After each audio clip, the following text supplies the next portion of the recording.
one is she at Baylor? Okay, we're gonna have to go to a basketball game. Yeah, that'd be great. Thank you for being here.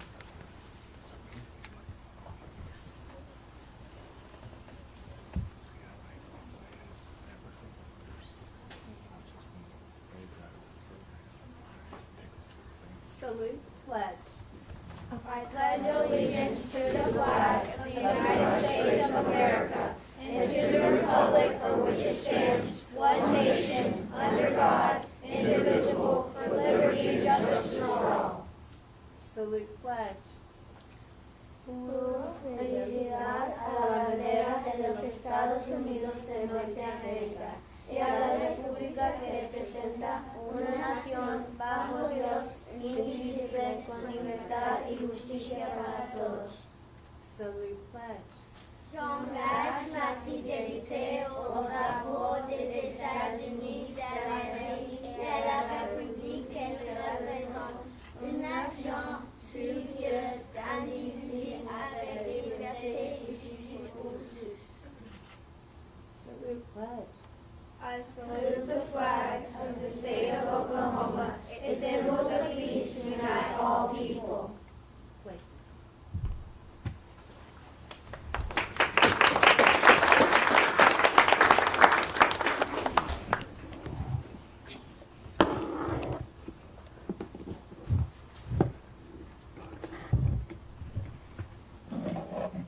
Memo to staff. Yeah, good. Hey, everybody, we are so excited to be here in Tulsa, Oklahoma. What a great day to be in T-Town, as we like to call it. I'm especially excited to be here at Eisenhower International School, and want to thank Dr. Connie Horner, the principal, for her leadership and for welcoming us here to your great school. This is a immersion school for Spanish and French, and I was telling the young people that greeted me earlier, it is a goal of mine to learn Spanish, so I am so envious. This is going to be such a great advantage for you to be bilingual, and just encourage you to keep it up. It's also, this school is a great part of Tulsa Public Schools, and we have our superintendent here with us, and you do an amazing job. We're so excited for your leadership. And it's the perfect backdrop, really, to announce a new season for Oklahoma students, for families, and for teachers. Today isn't just about a new leader for the Oklahoma Department of Education. It's really about a new mindset and a new movement.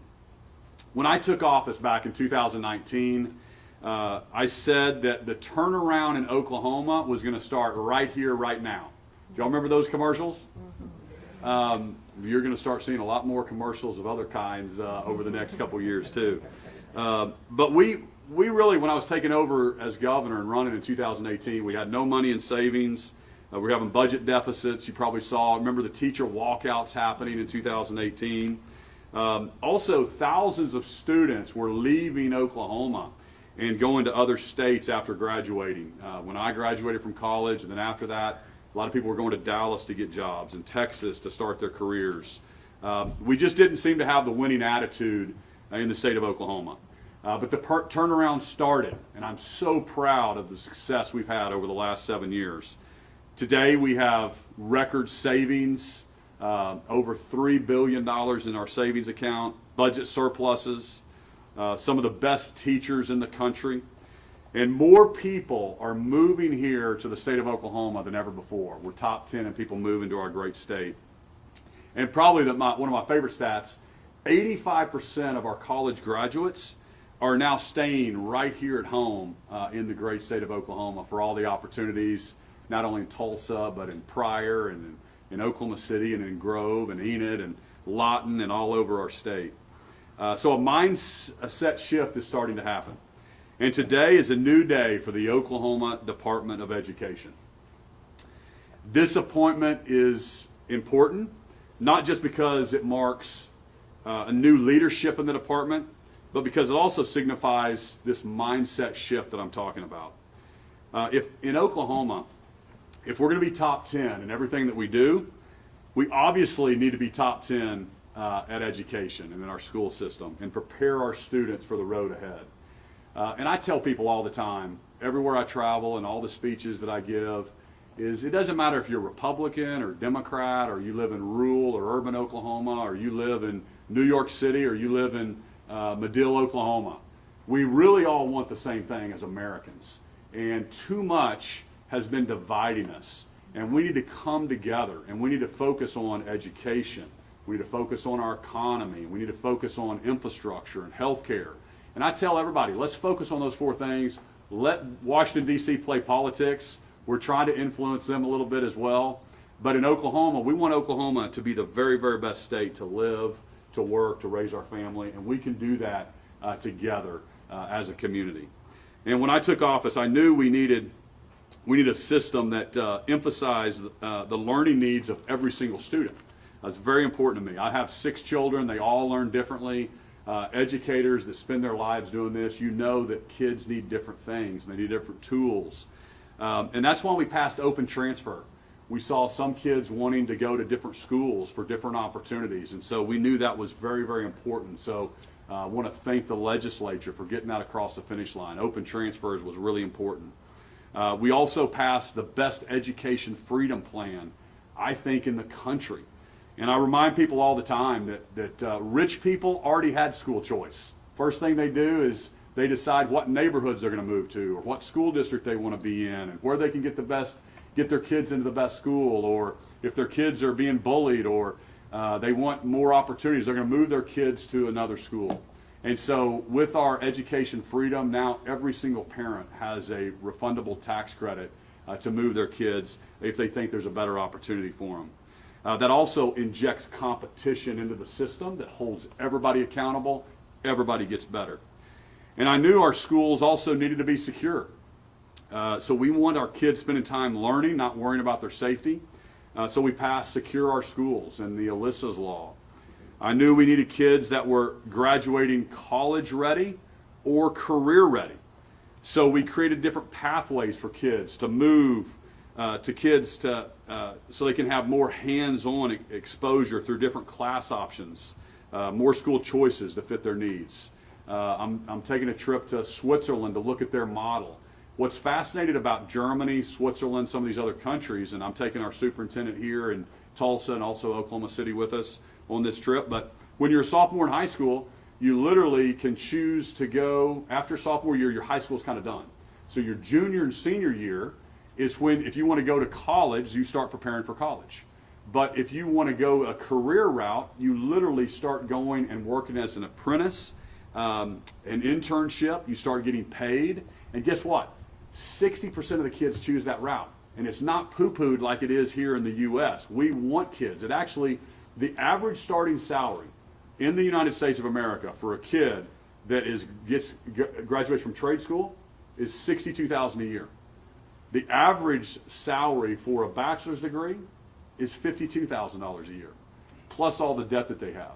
And so I just encourage us to rethink how we are, our school counselors, how we're exposing our kids, making sure that we are getting them ready for the career that they need. But the mission is clear, and we're going to get it done.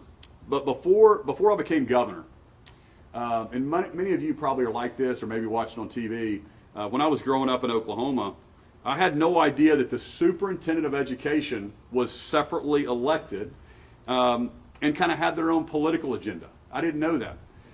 The reality is that there has always been misalignment between the governor and the superintendent. At best, we had parallel agendas that with very little coordination.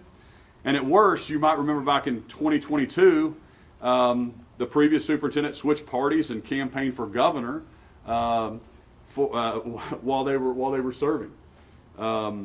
This has been a long struggle, and it's held Oklahoma back from becoming top 10. We can and we should change that. The superintendent of public instruction should be a position appointed by the governor.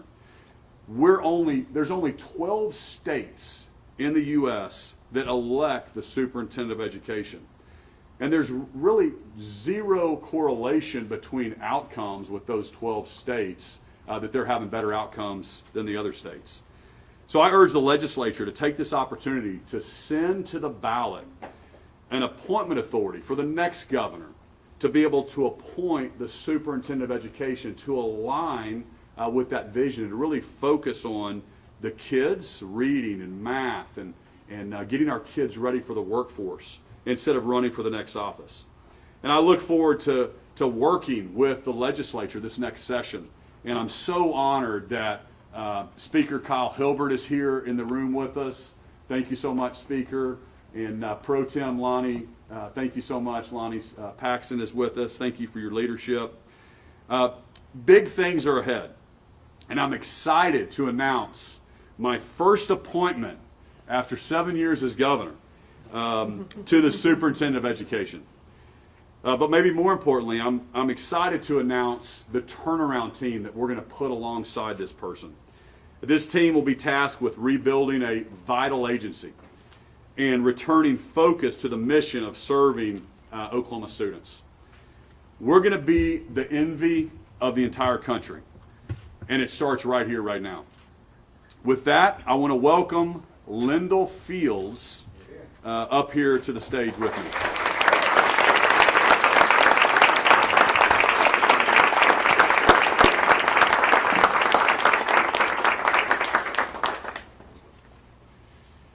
Lindel is a lifelong educator. He's a successful business owner, and he's a great leader. He's dedicated his career to preparing Oklahoma students for the workforce. I love his background.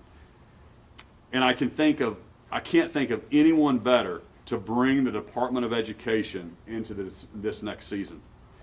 I'm excited to have you on board, Lindel. But with the agency of this size, this complexity, and this importance to me and to you and to all 4 million Oklahomans, he can't do it alone. So we've spent this last couple weeks making calls to some of the best education professionals that we know all across the state, asking them to step away from their jobs and to serve their state. And I'm so grateful for the team of people who said yes. And they're going to make this turnaround a reality, and they're going to help Lindel. And I want to ask the members of some of the turnaround team to come up on stage with me. Connie Riley, come on up, who's going to be the director of OEQA. Kristen Stevens.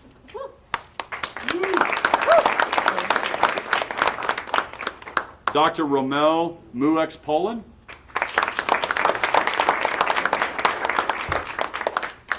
Megan Offendahl.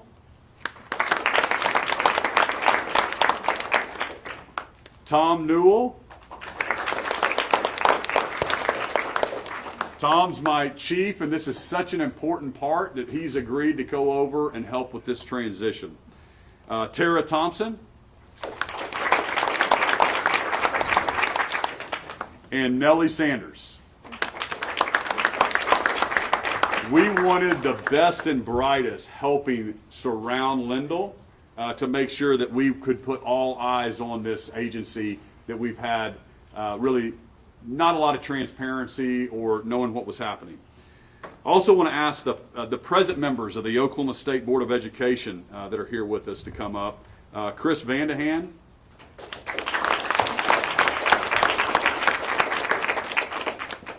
And excited about a couple new members. Wes Nofire is going to be joining the board as well. You want to come on up, Wes?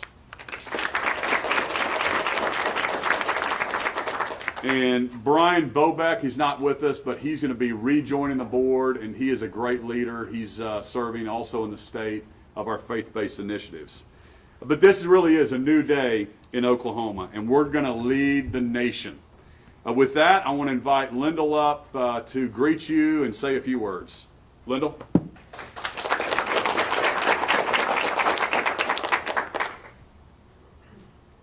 Good afternoon. Good afternoon. Governor, thank you for your confidence and for this appointment. I'm honored. I'm honored to serve the people of Oklahoma in this new role, and I promise to give you everything I have. Today is about steadying the ship. Standing here at Eisenhower, where my daughter's in 5th grade. This work is deeply personal. As a father, I share the same hopes and worries as every parent. We all want our kids to be safe, to be known, and to be prepared for the future. That's why the steadying the ship matters so much right now. Years ago, after picking Eva up from daycare at my school, we had a daycare facility at Tri-County. And I got to pick her up every day. And Eva climbed in the car. She buckled up her seatbelt and she said, "Dad, I learned something today." And I said, "What's that, sweetheart?" And she said, "Teachers are way more important than the superintendent." That's right. And I'm like, what? And she was and is right. If you're not a teacher, a bus driver, a cafeteria worker, or a custodian like Bonnie here at Eisenhower, someone who works with students every day, then you and I are support staff. Our job is to take care of the people who take care of the students. That's why our new mantra is, if you're not taking care of the students, take care of someone who is. So today I want to start by thanking those who are most important, our teachers. To every teacher in Oklahoma, you are the heartbeat of this work. To our principals who lead schools each day, thank you. And to leaders like Principal Horner, who can often be found in the pickup line at the end of the day, carrying an umbrella. And from personal experience, I know reading one-to-one with children who need it. And Dr. Ebony Johnson, who's guiding Tulsa Public Schools with vision and courage. Thank you for the way you serve students, families, and teachers. So how will we steady the ship? By focusing on what matters most, and by working hand in hand with the Board of Education, the legislature, and the governor's office. I bring with me a perspective of more than 30 years in education, including over a decade as a public school superintendent, leading one of the top performing organizations in the country. Since retiring, I've worked alongside schools across Oklahoma to build healthy, high-performing cultures. I know what works, and I know what gets in the way. Our work begins with 3 clear priorities. Number 1, reading proficiency, because every student deserves the gift of literacy.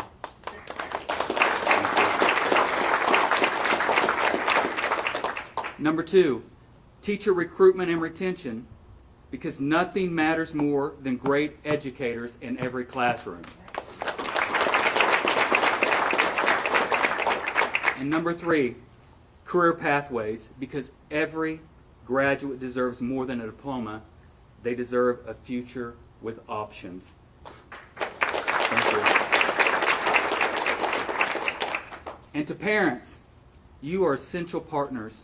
We expect you to fight for the highest possible good of your children. And you can expect me to fight right alongside you. Along the way, we'll lead with honesty and respect. I believe in the principle, do what you say what you mean, don't say it mean. That's how we'll operate as a state agency, and that's how we'll treat one another. Before I close today, my friends, I'd like to introduce my wife, Leanne.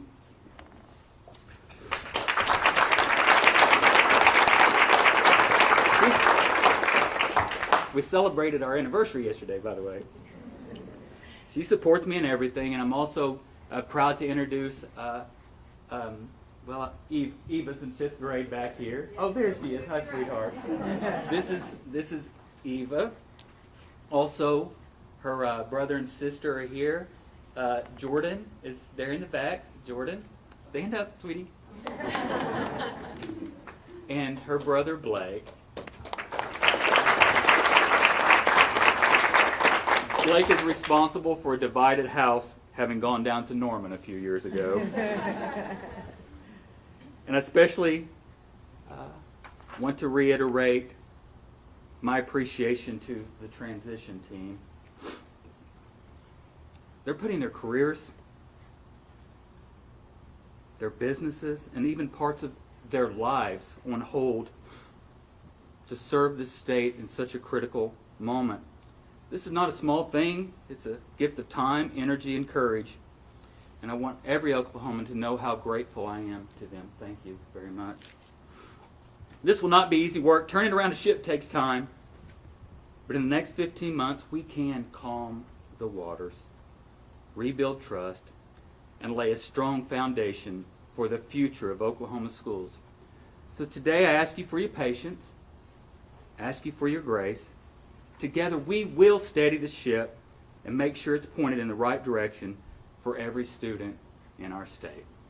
Thank you, friends.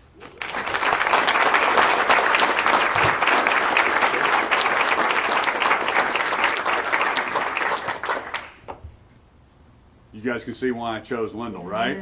He has such passion for this, and just a great leader. And in Oklahoma, we're lucky to have you at the helm of the ship. And so now I'm excited to announce that Dan Hamlin is going to be joining this team as the Secretary of Education. So Dan, come on up here.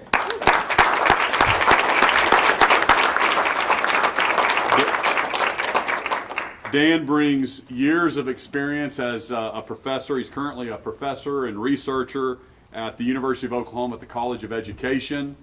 Formerly was a Harvard professor, and just so excited that he's an Oklahoman, right? He's an Oklahoman, and he's willing to step away and help us as this turnaround team focuses on our kids. So Dan, I invite you to the podium to say a few words.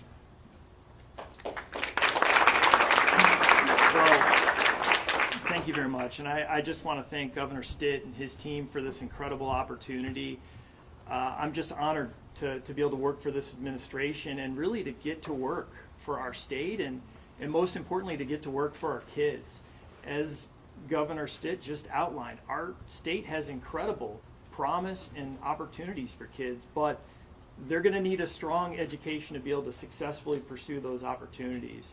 So I'm looking forward to the work, and for a number of years I've been working in academia with school leaders and educators and researching how to improve and strengthen education systems. So now that I have this opportunity to put a little bit of that know-how to work, and I'm excited to get together with our partners across the state to actually enact some real change and progress here in the state. So I just want to say I'm just thrilled by the team that's been put together, and especially our new state superintendent, and just really looking forward to hit the ground running in the days to come. So thank you very much.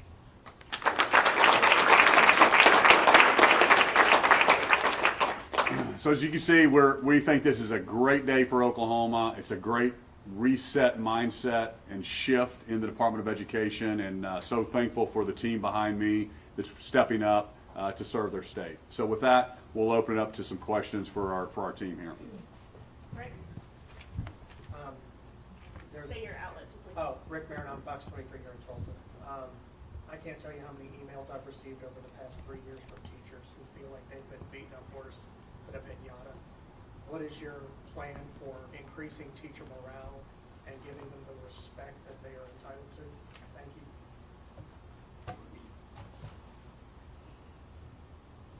Thank you. Thank you, sir. I think it starts today with acknowledging our appreciation for them. I think people need three things. Number one, they need meaningful work. They need proximity to a leader who cares about them. And finally, they need leaders to let them know they're proud of them. So we'll begin to establish those core values across the state agency, and hopefully others across the state will begin to do the same thing. So we just want to share our appreciation and let them know how much we appreciate them. I know this is very early to ask this question, but as you come in, you're only going to have about a year in this role. Do you have plans to run again as the incumbent, and what would make or break that decision for you? The answer is no. I'm committed. I'm laser focused on what needs to be done at the state agency to right that ship, to calm the waters. I don't plan to spend any energy running for office. I'm not a politician, so our time's going to be spent at the agency. I'm glad he said no, because that was a question I asked in the interview process, because I wanted somebody not focused on the next election. Let's focus on the kids. That's why I'm really encouraging the legislature to put something to the ballot to say, hey, let's change the way we do this, like most other states. And so glad he said no on that one. This was for the governor, Dylan Brown, KFOR. I guess I have a two-parter question. So when you put in, picked Walters, necessarily endorsed him, you have a quote where you literally say he's going to get us to top 10 in education. We're 50th, 45th to 50th in education in the nation. You regret that comment? And then also, why should Oklahomans have faith in this person when, I mean, we've seen Friesen, a little bit of Walters now in the past year and a half, 2 years. Why should Oklahomans have faith in this pick? Well, first off, there's 30,000 state employees, and so you don't always get it right on picking people, but it doesn't mean we don't move forward and try our very, very best. And as I outlined earlier, the governor doesn't have the authority. You handcuff the governor. That's why I think this move to make this an appointed position by the next governor, it's not going to benefit me. It's only for the betterment of Oklahoma. So. But as far as, the proof's going to be in the pudding with Lindel. This is my first appointment to this position. And, I think we've got a really, really good track record across state government. So the point of your question, you don't always get it right, and people move forward. Public service is hard, and I don't want to cast shade on anybody, but I think it's time for a reset in education, and I think Lindel is the right person to lead that. Murray. Over here. Murray Evans from the Oklahoman. With this new team, what happens to the folks like Matt Langston and other leaders who have been in place the last couple of years? Well, we've had no transparency. We don't know exactly what's happening inside the agency. That's why we have a team. We've got all these smart people around us that are going to go in there and look at everything, look at every contract, look at every vendor, look and see what's happening. It's my understanding the person that you mentioned is no longer at the agency, but I know Lindel's going to roll up his sleeve with the team behind us, and they're going to be looking at all that, and they want to. I'm sure there's going to be some turnover. There's going to be people that are moving on, and then there's going to be some new faces in that organization. But here's the deal: if you want to focus on the kids, if you want to improve education, if you want to support teachers, I think Lindel said it very, very well. I say it all the time, that we're here to support the frontline people, and I think that's you can see it in his heart and his attitude, and he's going to go through and give everybody a fair shake. But we're going to try to get the politics out of that agency and focus on getting the money to the classrooms, to the teachers. Devin, Fox 23. Are some of the contracts that have been criticized to be political at the OSD, like with PragerU, are those going to be reassessed how much they're necessary for the state agency? We need a little time to get in there and find out what's actually in there. We will assess all of the contracts to look at their value, what value they're bringing to the students of Oklahoma. So just a little time to get in there and find out what's what, and we will be reviewing all of those. Yes. Hi, Anna Last one. Colado, Tulsa Fire. My question's for the governor. You mentioned in your remarks that you've been making this transition team and making calls for it for a few weeks. Does that mean you knew Walters would be out as state superintendent before the State Board of Education or the public? And if so, for how long? So I did not know. So he texted me and said, I want to get together with you on Friday. So that was probably 2 Fridays ago. And then before we met, that's when it started breaking that he was going to resign. I then met with him on that Friday. So it was about a week before the Friday I met with him. So you can get the actual dates for her. But and then we didn't get the resignation letter, so you can't really move forward, right, until the resignation letter. So I asked for him to bring that when he met with me on Friday. He didn't. He said he would get it to me on Tuesday, and he got it to me on Tuesday. But in the meantime, we started interviewing. We started thinking about it because we thought it was, because when he posted it online, or I think, I don't know exactly what he did, maybe made a statement or some kind, we knew it was serious, but he never really met with me face to face except a text that just said, I need to meet with you, something's come up. So that was when I started seeing it, but then I saw it like you did in the news when he made it official, but the official resignation came on Tuesday. Thank you. So, Thank you, everybody. thanks everybody. And if you all stay seated while we get Governor and the turnaround team out, that'd be